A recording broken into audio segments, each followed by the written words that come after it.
ನಮಗೆ ನೇರವಾಗಿ ನೀವೇ ಉತ್ತರ ಕೊಡಬೇಕು. ಯಾಕೆಂದರೆ ನಾವು ತುಂಬ ಹೆಣ್ಮಕ್ಳೆಲ್ಲ ಸೇರಿ ಇದಕ್ಕೆ ತುಂಬ ಹೋರಾಟ ಮಾಡಬೇಕಾಗುತ್ತೆ. ಯಾಕೆ ನಮ್ಗೆ ಅಂಬೇಡ್ಕರ್ ಕಲಿಸ್ಕೊಟ್ಟಿರೋದೇ ಇದು, ಹೋರಾಟದಿಂದಲೇ ಪಡ್ಕೋಬೇಕು ಅಂತಂದ್ರೆ ನಾವು ಖಂಡಿತ ಹೋರಾಟ ಮಾಡೇ ಪಡ್ಕೊಳ್ತೀವಿ. ಹೆಣ್ಮಕ್ಳಿಗೆ 2000 ರೂಪಾಯಿ ಕೊಡೋದ್ರಿಂದ ಎಷ್ಟು ಅನುಕೂಲ ಆಗ್ತಾ ಇದೆ. ಪ್ರತಿ ಹೆಣ್ಮಕ್ಳಿಗೆ 2000 ರೂಪಾಯಿ ಇವತ್ತು ಗ್ಯಾರಂಟಿಗಳಿಂದ ಎಷ್ಟೋ ಬಡತನದಿಂದ ಬಂದಿರೋ ಕುಟುಂಬಕ್ಕೆ ಒಂದು ಆಧಾರ ಸ್ತಂಭ ಆಗಿದೆ. ಸಣ್ಣ ಪುಟ್ಟ ಆಸೆಗಳು ಕೂಡ ಈಡೇರಿಸ್ಕೊಡ್ತಾ ಇದ್ದಾರೆ. ನೋಡಿ, ಉದಾಹರಣೆ ಕೆಲವರು ಎಷ್ಟೋ ಹೆಣ್ಮಕ್ಳಿಗೆ ಫಿಟ್ ತಗೊಳಕ್ಕಾಗಲಿಲ್ಲ, ಟಿವಿ ತಗೊಳಕ್ಕಾಗಲಿಲ್ಲ, ಮಕ್ಕಳು ಸ್ಕೂಲ್ ಫೀಸ್ ಕಟ್ಟಕ್ಕಾಗಲಿಲ್ಲ.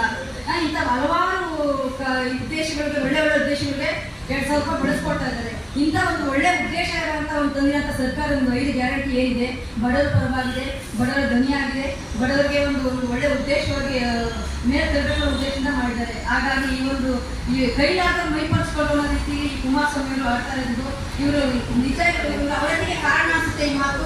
ಹೆಣ್ಣು ಒಲಿದರೆ ಮಾರಿ, ಮುಂದಿದರೆ ಮಾರಿ. ಇವರು ಏನೇ ಮುಂದಿನ ಇದಕ್ಕೆ ದಿನಗಳಲ್ಲಿ ನಾವು ಓಟ ಮಾಡೇ ಹೋಗಿ ನಾವು ಕಟ್ಪಾಟ ಕಲಿಸ್ತೀವಿ ಅಂತ ಹೇಳ್ತಾ